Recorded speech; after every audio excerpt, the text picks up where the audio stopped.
Thank you, Chair. And today I think I have the distinction as the first speaker speaking in the symposium in a different language. Sorry for that, but of course, I am sure that you will appreciate the fact that I am not in a position to communicate in French.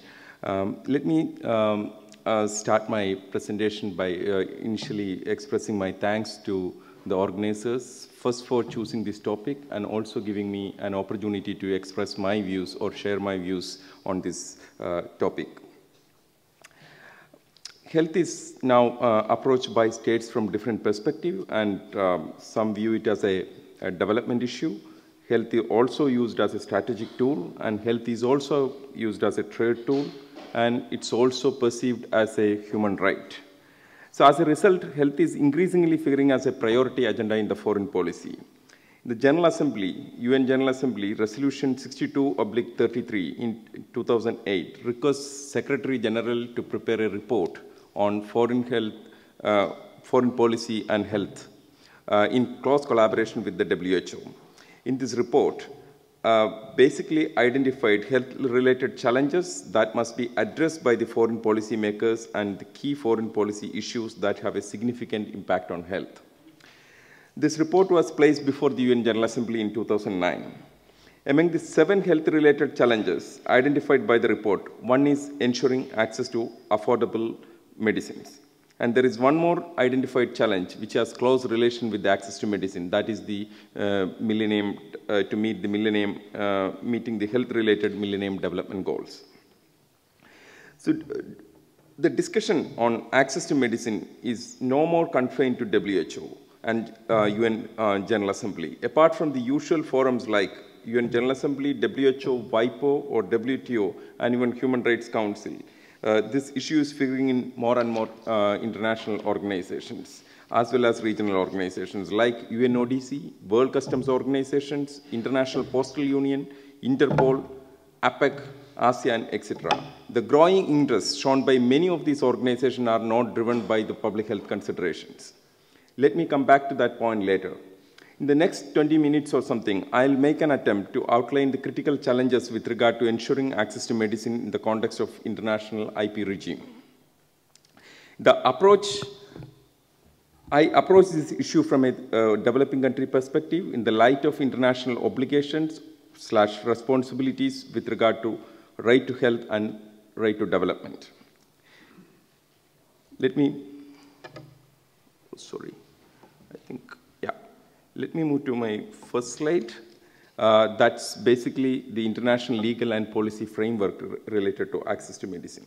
Health is considered as a development issue and no more discussed in isolation. The 66th World Health Assembly adopted a resolution titled Health in the Post-2015 UN Development Agenda. The same resolution urges the member state to ensure that the health is central to the post-2015 UN Development Agenda. The UN General Assembly resolution adopted in December 2012 on global health and foreign policy. This particular resolution recognizes that improving the social protection towards the universal coverage is an investment in people that empowers them to adjust to changes in the economy and in the labor market and helps support a transition to a more sustainable, inclusive, and equitable economy. Therefore, the health is, apart from discussing it in the post-development, post-2015 context, it is also discussed very much within WHO as well as in International Labour Organization as an agenda for in the context of social universal health coverage.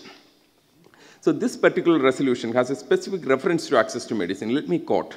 The resolution states, noting the particular concern that for millions of people, the right to the enjoyment of the highest attainable standard of physical and mental health, including access to medicines, remains a distant goal, that especially for children and those living in poverty, the likelihood of achieving this goal is becoming increasingly remote, that millions of people are driven below the poverty line each year because of the catastrophic out-of-pocket payments for the healthcare, and that excessive out-of-pocket payments can discourage impoverished from seeking or continuing care.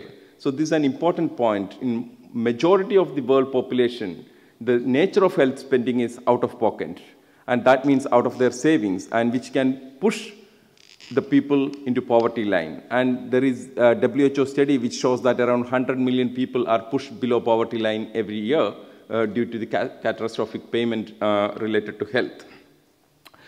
So further, the resolution acknowledges the universal health coverage implies that it basically spells out the content, meaning and content of the universal health coverage, implies that all the people have access without discrimination to nationally determined set of the needs, promotive, preventive, curative, and rehabilitative basic health services and essential, safe, affordable, effective, and quality medicines, while ensuring that the use of these services does not expose the users to financial hardship, with a special emphasis on poor, vulnerable, and marginalized segmentation of the population. So it's very clear.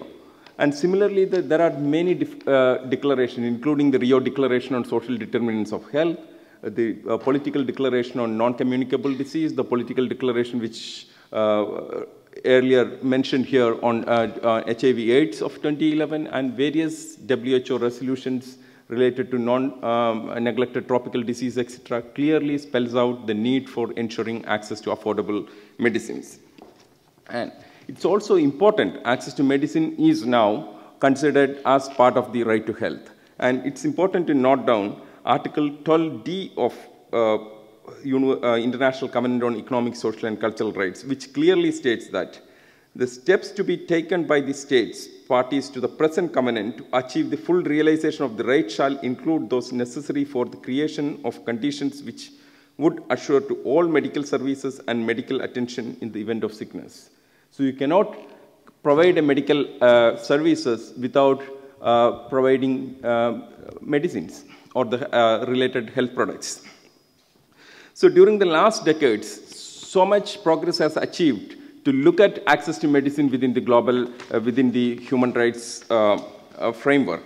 The latest report of the rapporteur Special Rapporteur of Right to Health is on access to medicine. This report was introduced at the 23rd session of Human Rights Council on the 27th of May 2013, means barely 2 weeks ago. This report has two parts, and the first part, the rapporteur reviews the international legal framework and it applies to access to medicines. And the rapporteur clearly states that access to affordable and quality medicines and medical care in the event of sickness, as well as the prevention, treatment, and control of disease are central elements for the enjoyment of right to health.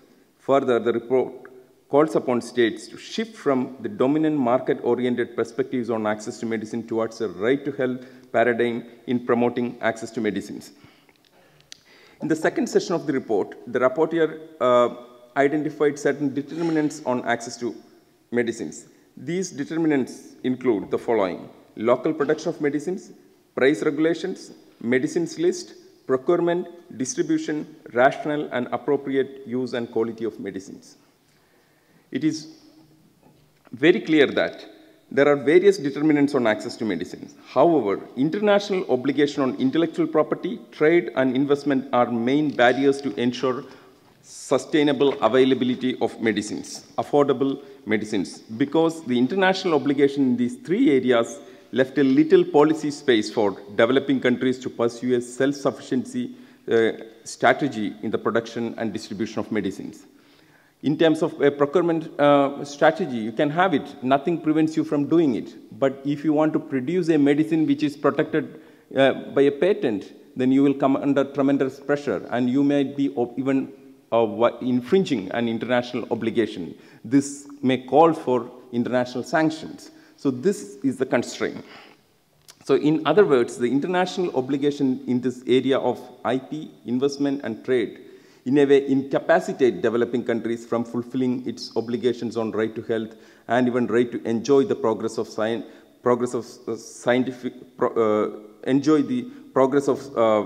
scientific progress guaranteed under Article 15 of International Covenant on Economic, Social, and Cultural Rights. So both the trade and investment rules took away much of the policy space to develop local manufacturing in individual developing countries, or even to develop a regional hub wherever the economy of scale cannot be achieved within the, in a particular country. While trade liberalization through multilateral and bilateral trade agreements during the last 18 years or so took away much of the policy space on tariffs. Tariff means to impose the import duty. The policy advice in this area focuses on the elimination of tariffs to facilitate access to medicine. This is a short-sighted advice, and it took away the important tool to encourage local production. Similarly, the infamous bilateral investment treaties, armed with investor-state dispute mechanism, considerably reduces the policy space to induce a local production in developing countries. For instance, some of these treaties prohibits performance requirements, one of the tools used by many developed countries and even developing countries to build a manufacturing sector, especially in pharmaceutical sector. Bilateral investment treaty also interface with intellectual property rights, which I'll take 2 minutes to explain. Recently, the pharmaceutical multinational company called Eli Lilly sued the Canadian government under the NAFTA investment dispute chapter, citing that the Canadian court struck down 2 of its patent application. The particular company obtained a patent, but someone challenged the patent in a court, and court struck down the patent, saying that this patent is not eligible for, this patent application is not eligible for patent protection, and interpreted law in a particular way. It was very clear. It was a court interfered, and court is supposed to act independently based on the law as well as on evidence. And Eli Lilly interpreted it as this is an investment which is being taken away by the court order, and sued the Canadian government. And recently, I came across a advice from a well-known legal firm. I think it's it's a very famous international law firm, advising its clients in the wake of issuance of compulsory license in India, to saying its clients, if the compulsory license is issued again, you can use the investment treaties under that the investor-state dispute against the government of India to prevent government of India from issuing a compulsory license. So investment treaties can be used to prevent access to medicine. And it's very clear that the investment treaties have been used against the measures taken by many governments on tobacco control. The government of Uruguay, Norway, Australia are facing the heat, and many more governments may come under that if they follow the same strategy. So, however, my focus is on IP protection. Let me start with a few examples illustrating the typical response of developed countries in various international organizations while discussing concerns related to medicine. So, generally, developed countries opposes any advancement on any discussion which, in a way, advance the cause of access to medicine. So last week, as mentioned earlier, Human Rights Council adopted a resolution on access to medicine, clearly acknowledging the report of the Special Rapporteur on Health. This resolution, adopted through an voting, both EU and US abstained from voting. The main reason for the difference of opinion came up with regard to a US proposal to limit the scope of the resolution to only essential medicines. As per the US proposal, US made a proposal on the operational paragraph 5 of the resolution, stating that to implement where they do not exist, to establish national health framework that ensures for all without discrimination to medicines that are affordable, safe, efficacious, and of quality. US wanted to add a word called in particular essential medicine before the word that are affordable, safe, efficacious, and of quality. So basically wanted to limit the scope of the resolution only to address the cause of essential medicines. The international obligation on access to medicines are not restricted only to essential medicines. The US proposal to restrict the scope of resolution to essential medicine is an attempt to minimize the access to medicines entitlement to essential medicines. It's very clear that confining to essential medicine will not solve the issue of access to medicines. Let me just cite three facts for that to support my argument. The essential medicine list, as as the name shows, is a list of bare minimum requirements. And therefore, it is always contains a list of all medicines without patent protection. A WHO study shown that I think it's published now. I have seen it as an unpublished copy. Around 96% of the medicines are out of patent. So therefore, and another study shows that out of 359 list of the WHO list, the 17th edition contains 359 medicines. Out of that, around 79 medicines only address the question of problems of NCDs. Much of it is addressing the communicable diseases. Therefore, if you confine to essential medicine list a range of drugs which is out there, especially the new drugs, you won't able to use the human rights framework. And further, the selection criteria for essential medicine at WHO includes cost effectiveness. So many times the drugs which is having a high price always kept out of the WHO essential list of medicines, and it took long struggle to include some of these HIV/AIDS medicine in the late 90s to be part of the essential list of medicine. And another study shows that another study by Knowledge Ecology International shows that in 2011 WHO model essential medicine list, there were 0 cancer drugs on the main list and 20 products on the complementary list. So since 2000, around 100 new medicines were approved by the US FDA for cancer alone. So if you confine yourself to essential medicine list and you are in a way preventing the issuance of a compulsory license for any medicines other than essential medicine list, then much of these medicines, which are new medicine and very effective medicines, would be out of reach of many people. One of the important example I can tell you is that imatinib mesylate. This is a very good drug for the use of for the treatment of chronic myeloid leukemia. This drug is yet to be part of the essential list of medicine, even though it got its marketing approval sometime in around 2000. After 13 years, still we have not included this particular drug in the essential list of medicine, and there is campaign going on to include it in the essential list of medicine. So similarly, let me move to the next example.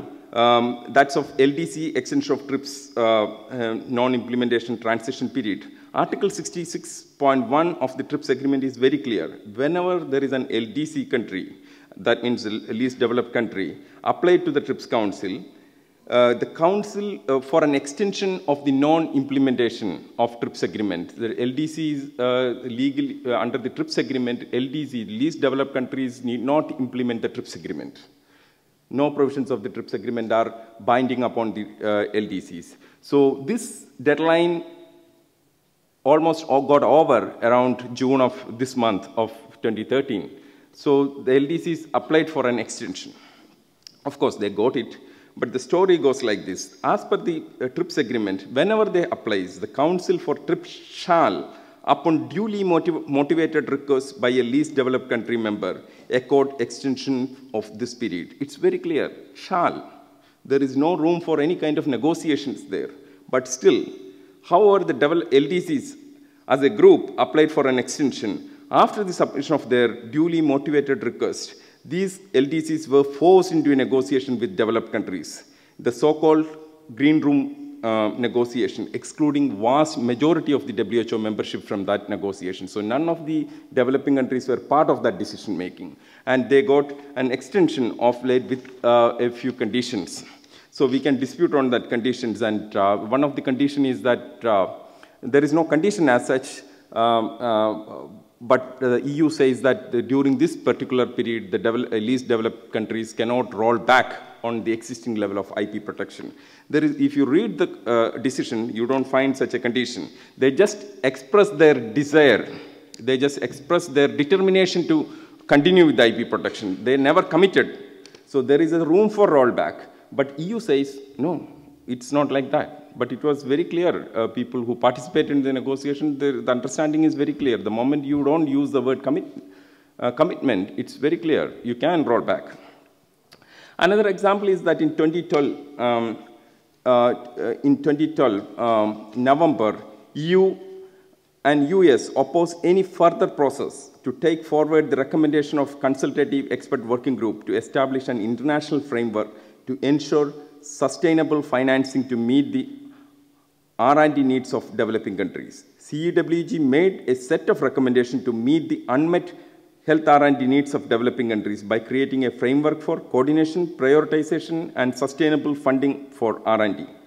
The mechanism is to follow an open innovation approach where the R&D outcomes are free for further use without any legal and contractual obligations.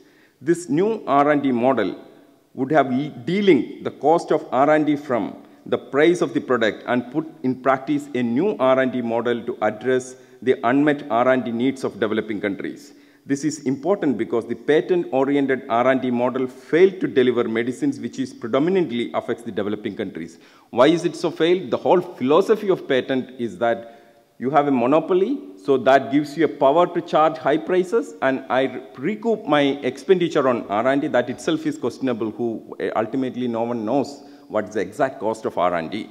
But still, if you buy that argument, still the logic is that patent gives you the monopoly and you can recoup the money. But in developing countries, people do not have the purchasing power. So this model does not work there, and as a result, one of the important classical study where the DNDA and MSF did in 1998 showed that only 1% of the drug introduced from 71 to 98 address the problems of developing countries. But this finding was further validated by the WHO-appointed Commission on Intellectual Property, Public Health and Innovation. So as a result, there was a discussion to set up a new mechanism wherein which you can address this, what you call the typical cases of market failure.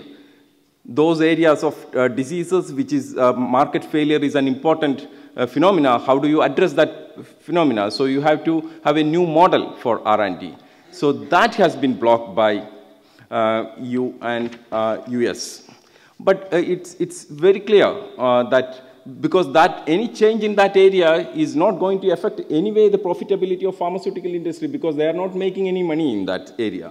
But the worry is that this will signal, it will have a signaling effect, and this would change the predominant IP-oriented R&D model, which now gives a power for pharmaceutical company to have as much as profit they can. And now let me, it's also a fact that whenever developing countries use TRIPS flexibilities, developed countries termed it as a misuse of TRIPS flexibilities. Responses of EU and US on the issuance of compulsory license in Thailand are a case in point. There are examples clearly show that when it comes to IP, developed countries not only want status quo, but further upward movement of IP protection and standards, at times even beyond their own legal requirement. The IP protection which was asked, developing countries were asked to undertake IP protection, which even goes well beyond what is required, what is there in the developed countries. Let me examine whether there is any empirical evidence in this panicked approach towards IP, towards end of my presentation. Let me now spend a few minutes on the landscape of IP and its implications on access to medicine. It's important, how is excessive IP affects? IP protection incapacitates state from fulfilling its obligation on right to health on the following ways. It eliminates competition in the pharmaceutical market and lead to monopoly price. It retards the innovation and encourages rent-seeking through obtainment of multiple patents on medicines. The high prices of medicine with patent protection states may not able to make public provision for medicines. And it also incapacitates state to fulfill its obligation under Article 15.1, which recognizes the states parties to the present covenant, recognize the right of everyone to enjoy the benefit of scientific progress and its applications. Apart from the patent, trademark and data exclusivity protection also plays an important role in the promotion of monopoly in the market. In the absence of patent protection, pharmaceutical companies use data exclusivity or trademark to maintain monopoly in the market. However, my focus is on patent protection. As mentioned above, IP issues related to medicines are not confined to TRIPS alone. However, TRIPS is the central agreement which establishes the common minimum obligations on developing countries with regard to patent protection. So, utilization of TRIPS flexibilities is advocated as a way forward to find a balance between obligations on right to health and access to medicines. Doha Declaration and so many resolutions and all declarations stress the need for TRIPS flexibilities. However, it is not a viable option for many developing countries. Yeah, I'm just... So the limitations on the, there are various constraints to use the flexibilities. I'm not explaining due to time constraints. The important constraint is the political pressure faced by the developing countries, from the developed countries, and no gains but cost on after the implementation of the TRIPS agreement. Let me just quote the new study by the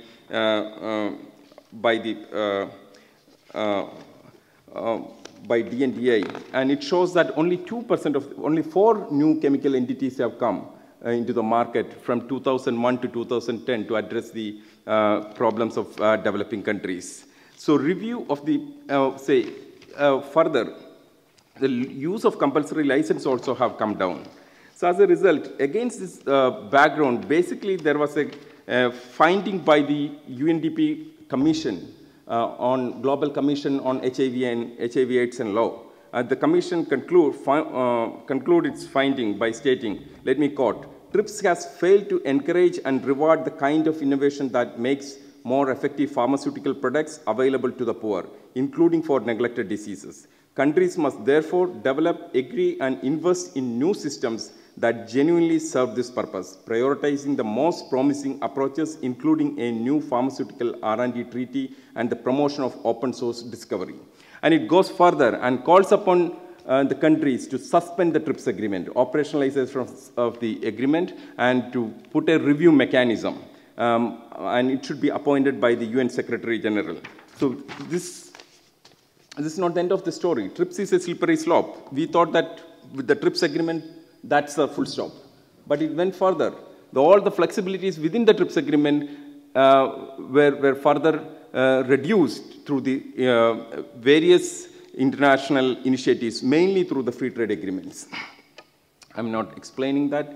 Then further, it's again the IP enforcement initiative. So free trade agreement by and large looked at on the IP protection part. Then you have the IP enforcement landscape, which is no more confined to all these organizations like WIPO, WTO, or WHO. It goes beyond that. Almost all multilateral organizations have been captured by the vested interests, mainly by the industry, and set it up something called a public-private partnership to enforce intellectual property rights. And this typical statement goes like this: combating the global scourge of fake medicines, which threatens the health of millions of people, focus of a landmark agreement between Interpol and 29 of the world's largest pharmaceutical industry. Look, this is Interpol. It's supposed to deal with international criminal law, and it's joining hands with the private sector and compromising completely the neutrality of criminal investigation. And if you ask Interpol, can I have 3 more minutes? Okay. If you ask Interpol to explain what exactly the fake medicine, they don't have an explanation to offer. And all this data quoted by Interpol or any other international organization working on medicine, this fake medicine or fraudulent medicine or falsified medicines, they're quoted from one source called Pharmaceutical Security Institute, an institute set up by 12 research-based pharmaceutical companies based in the US. So let me now move to the last part of my presentation. Why is it happening? It's happening because of the industry captures the policy making. How is it happening? So this is one of the quote from a Pfizer submission to 4 weeks ago. Pfizer made a submission to the US subcommittee on international trade. where it asked for the US government to exert bilateral pressure on India. And this letter is followed by another 17 trade organizations, trade associations, including pharma. I think Sanofi is a member to pharma because of its presence in US. I don't know exactly, but pharma is a signatory to this letter, wrote to Obama, again to exert bilateral pressure. What are they worried about? They are mainly worried about a court order. Supreme Court of India ordered that the Novartis patent application on imatinib mesylate is invalid in India because an earlier patent application of 1994 disclosed everything about the invention. So it cannot claim patent on it. So I beg 2 more minutes and ending it by saying that,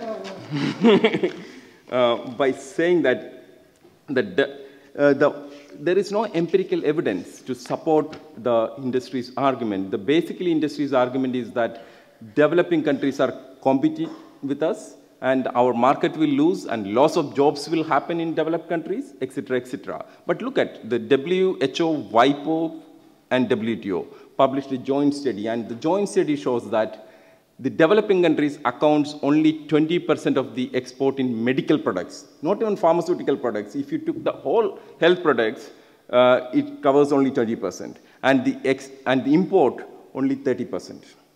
And further, the World Medicine Report basically suggests that, World Medicine Situation Report suggests that 16% of the population in high-income countries basically accounts for the 78% of the pharmaceutical consumption. So this clearly shows that nothing will happen even if there is no patent in developing countries. And it's not going to affect the pharmaceutical country. Then why industry? Industry knows it very well. Why is it so?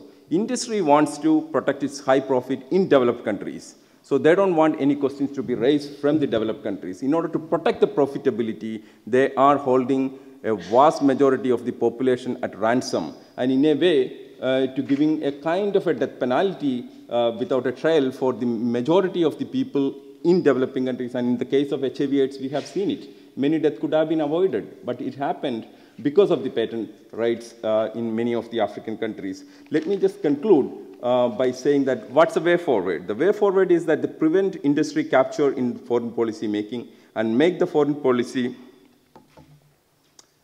based on independent and verifiable evidence, ensure transparency and accountability of foreign policy making, and also hold the corporations accountable, even criminally accountable for them, impose a criminal penalty in case of violations committing, human rights violations committing abroad.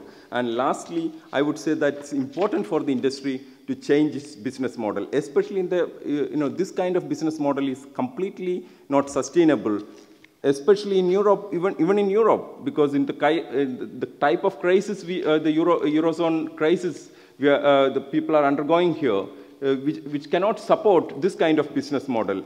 And there should be a solution to that, wherein which what you call it in the trade terms, a win-win situation. The industry also win, the people also should win. Thank you.